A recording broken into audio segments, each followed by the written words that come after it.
Hello everyone and welcome to Cover 2 TV. I'm Steve Hoare and I'm back with our second Q&A video of the season so far. We've asked you guys to get in touch to talk about what you guys want to know. You've asked me the questions, I'm going to answer them. Q&A, it does what it says on the tin.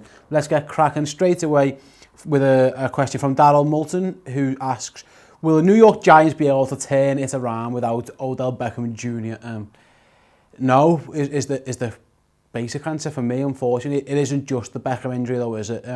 You might have been able to get away with losing Beckham to an extent if everyone else wasn't injured either. There's no wide receivers left, they're all done. The offensive line is a mess. Eli Manning looks like he's having a really poor season. There's no running game. The only bright spot possibly on that offense is Evan Ingram, I think, the tight end, who's looking like a decent player. But other than that, everything just looks like a mess. And defensively, that side who did so well last year, and the main reason I picked them to do well this year and go to the playoffs, in fact, was because I thought the defense would be as good, if not better, than last year. And it just simply hasn't been the case. Whether it's, you know, they're on the field too much because their offense is rubbish, or there could be a million different reasons, but they look like a really poorly coached, dysfunctional side at the moment. And I think the Giants, at the moment, are one of the worst teams in the league, and unfortunately with injuries they are really struggling. So turn it around, I think, well, playoffs are completely out the question. At 0-5 as we speak, that's pretty much gone. I've predicted them to lose in Denver at the weekend, and you're 0-6. So it might be good for the Giants not to turn it around. It might be good for them to just go higher in the draft and see what they can get from there, because they've got so many issues. And for a team that is very high up against the cap, they are in big trouble. Usually, if you're that close to the cap in terms of limits, you'd expect to be a very good team, and you wouldn't have to, you know, you wouldn't have to do much of a rebuild. The Giants are in the unenviable position of not having a lot of money left and also not having that much talent to go around. So I think they're in trouble. So yeah, I unfortunately, mate, I don't think they are going to turn things around anytime, especially this season. We'll see how next year goes. At GIF_Trigger asks, who's the rookie of the year so far? It's Deshaun Watson, possibly. Maybe, I'm not sure. I personally think it's Kareem Hunt, because I think he's been absolutely fantastic for the Chiefs. He's one of the main reasons why that offense is absolutely clicking.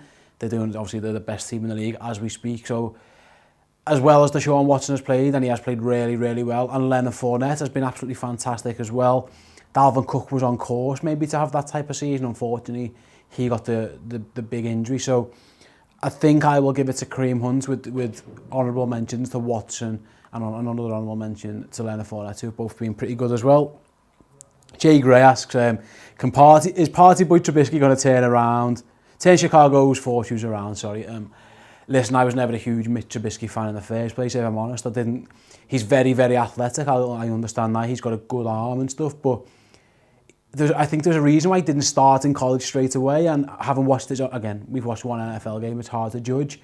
He very much looks like a guy who takes a while to process things and stuff like that, so he's going to take a while to get up to speed. Like I spoke on our last show, you haven't saw it with Chris, and Chris thought he played well, and I didn't see that, if I'm honest. I didn't see it. I thought he looked like athletic on the bootlegs and stuff, and you know, when he's using his legs, that he is very good at that. I just don't know if he's a particularly great quarterback. So the Bears obviously think so, because they went up and took him at number 2, and fair play to them for doing that. If their evaluation's different than mine, but the thing with the Bears, I don't think the Bears are a million miles away from being a good team. I think, especially on the defense, they're fine. Offensively, they've got a few issues. They need to find someone to catch the ball, because that's a massive issue for them. They've got no receivers, and that isn't going to help Trubisky either. But in terms of turning things around over the next coming years, possibly, I think they've got a nucleus of a decent squad. I think they'll have a new coach next year, and maybe they get one a bit more offensively minded, and they can start to turn things around. But as for Trubisky, I'm not holding my breath, if I'm honest. Moving on, Wesley Kirkpatrick asks, what are your thoughts on AP being traded to the Cardinals? From a Saints point of view, it's the right move. They didn't need the distraction of Adrian Peterson anymore. He wasn't a part of their offense. A few snaps a game where he was bringing, and in every press conference they're getting asked about him. So they were right to get rid of him, and they traded him away basically for next to nothing. But it saves Adrian Peterson the dignity of being cut, because I think they might have cut him. So that's good for him that he's been traded. As for Arizona, they've got a collection of very old players who look past the sell-by date, I suppose. The quarterback you can throw into that mould. Possibly the coach, maybe, Bruce Arians, I'm not too sure about. But listen, it's worth a go. Chris Johnson was doing nothing for them. He again, another over-the-hill player. He was finished 10 years ago. It'd have been a dream team to have Chris Johnson and Adrian Peterson on the same team. Now they had to cut one to let the other one in.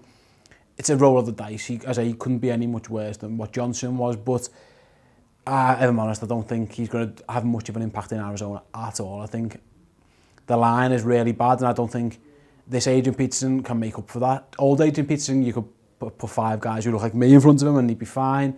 He wouldn't need blocking. This Adrian Peterson looks like he needs blocking, so I wouldn't hold my breath of him being anything more than a role player there. Craig Kent asks, if Manning to the Jags, what would New York's asking price be? Well, it makes sense, doesn't it? With obviously the Tom Coughlin links and stuff, so you can see why people are saying maybe, could the Giants trade away Eli Manning? Obviously Blake Bortles is garbage, so the Jags could need a quarterback, but asking price, I think they'd want a first round pick maybe, but I would never give that up for him, if I'm honest. I'm not sure, if I was Jacksonville, I wouldn't give him anything more than a mid-round pickup, because I'm not sure Eli Manning's that good either, so what are you giving picks up for? I get he's probably going to be better than Blake Bortles, it's hard to be worse, but maybe a mid-round pick and see what. But even for him to come into a new offense halfway through a season and pick that up, it seems unlikely. End of the season, or possibly Eli Manning could be out to New York. He probably should be out to New York, but in terms of what you'd pay for him, I'm not sure you get that much for him at the moment, if I'm honest. And moving on, another aging quarterback, Ben isn't an aging quarterback, Ben asks me about an aging quarterback. Ben asks, is Ben Roethlisberger finished? If so, should Joshua Dobbs be given the chance, and which quarterback should the Steelers be looking to draft next year? That's 3 questions, so you're cheating a bit there, Ben, but I'll answer them. Is Ben finished? I don't think he's finished, I think he's worse, I don't think he's absolutely done. I don't think he looks as bad as some of the other aging quarterbacks in the league, but he's definitely on the down slope. Should Joshua Dobbs be given a chance this season? No, not for me, because the Steelers are still very much in the playoff mix. They're very much in the playoff mix. And bringing a rookie in now makes little sense to me. Even when they were ever out of contention, maybe, then it might be worth having a look. But I wouldn't be making that change now, because although Ben hasn't played well, he would still be a top half of the league quarterback, because quarterback play in the league is pretty bad at the moment. So I don't think I'll be making that change. Quarterbacks in the draft. Again, I expect the Steelers to be picking pretty low in the first round. So would they trade up maybe? The obvious names are Josh Rosen and Josh Allen and Sam Darnold, Baker Mayfield maybe, there's Luke Falk, there's Mason Rudolph. Of those, Falk and Rudolph might be available in the middle of the round, and they're both pretty good players, but I think that's the issue what you mentioned about Josh Dobbs. You need to know what they've got in Josh Dobbs before they do anything, but take your pick of any of those names. I think there's a lot of good quarterbacks coming up next year. You might see 5 or 6 taken in the first round. Alex Blow asks, if you could change one convoluted rule in American football, what would it be? Tons of them. Often the catch rule, I still don't understand it, so maybe that. But one that is quite topical at the moment because of what happened at the weekend. I think it's an absolute farce. They have a player fumbles the ball into the end zone from the 1 yard line, for example. The other team get a touchback. I find that utterly bizarre. I can't get my head around that at all. It seems that punishment is very, very, very harsh. If the ball goes out of bounds in the end zone, then I think you should get the ball back at where you fumbled it. Personally, that's what I think should happen. I think giving the other team a touchback is just far too heavy a penalty for that. If you fumble the ball anywhere else on the field and it goes out of bounds, then you get the ball back there. So why, if it goes into the end zone, do you get a touchback? I don't understand that rule at all. Possibly they think people might try and fumble on purpose into the end zone and then try and pick it up, but you can kind of do that anyway if you wanted to. It's the out of bounds thing, so I would definitely change that rule. I think it's a terrible, terrible rule. Sam Brown asks, who are you backing to finish bottom of the pile come the end of the season and therefore be picking first overall in the draft? It's got to be the Browns at the moment. They look really, really, really bad. The Niners haven't won a game yet, but I think the Niners have been close to winning a few games. They've looked pretty competitive to an extent. And then you might throw the Giants in there as well. If things go from bad to worse, the Giants could be the high up, which, you know, a few weeks ago even would have been, you wouldn't even fathom that might be the case, but the Giants could be there. But I would back the Cleveland Browns to be there, and they really should take a quarterback if they get it.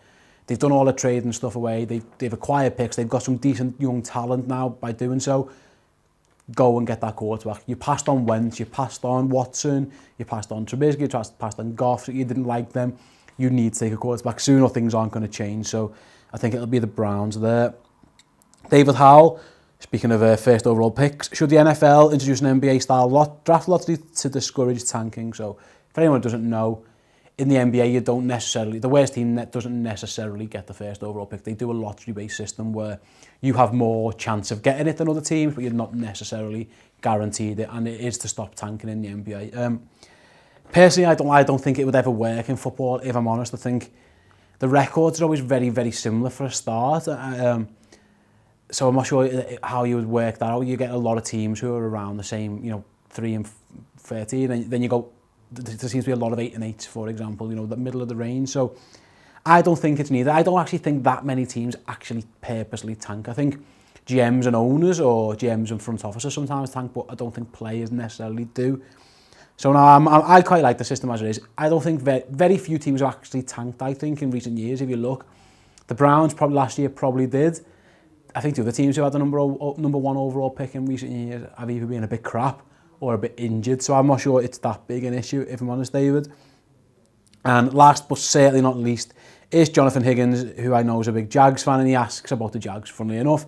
The Jags defense has been amazing in the opening 5 games. They've had 20 sacks, 20 plus sacks, 10 plus interceptions, and 4 plus defensive TDs, Is this sustainable? I mean, those numbers are ridiculous. So if you think about it, you're averaging 5 sacks a game, a couple of interceptions a game. Numbers-wise, I'm not sure that's ever that sustainable, if I'm honest. But I do think the Jags could end the season with the best defense in the league. Their main issue is going to be their offense, and can their offense keep them off the field and score enough points? The game plan has worked a couple of times, and it's got them big wins. Smashing Leonard Fournette into the line 30 times a game, being an opportunity on defense, and keeping the ball out of Bortles' hands has worked. The difference will be if the defense if they're ever playing from behind. I'm not sure they're particularly good at stopping the run. So if someone's got a lead on them and they're running the ball, it's going to be hard, obviously, to replicate those numbers. But if you can control the clock, get Fournette going, and teams are forced to pass on you, then the likes of Campbell and Fowler with the pass rush will get there. And then you've got Bouye and Ramsey and maybe Smith in coverage sometimes, or Miles Jack in coverage, to be very opportunistic. They're very much ball hawk type players, so that is very much in play. And the Jags have got a great chance, of winning that division, because it's a very average to a middling division where I don't think it's going to take a ton of wins to win it. And the Jags are definitely in play if they can stick to the formula, and the formula works. So I'm all out of questions, so thank you guys for watching. Thanks everyone who submitted the question as well. While you're here, please give this video a thumbs up and subscribe as well to the channel. It will be a big help to us, and tell your friends about the channel as well. Any NFL friends and family, etc. Please give them a little nod to go and watch Cover 2 TV. Until next time, I've been Steve Hall. I'll be back soon with another Q&A. Until then, ta-ra.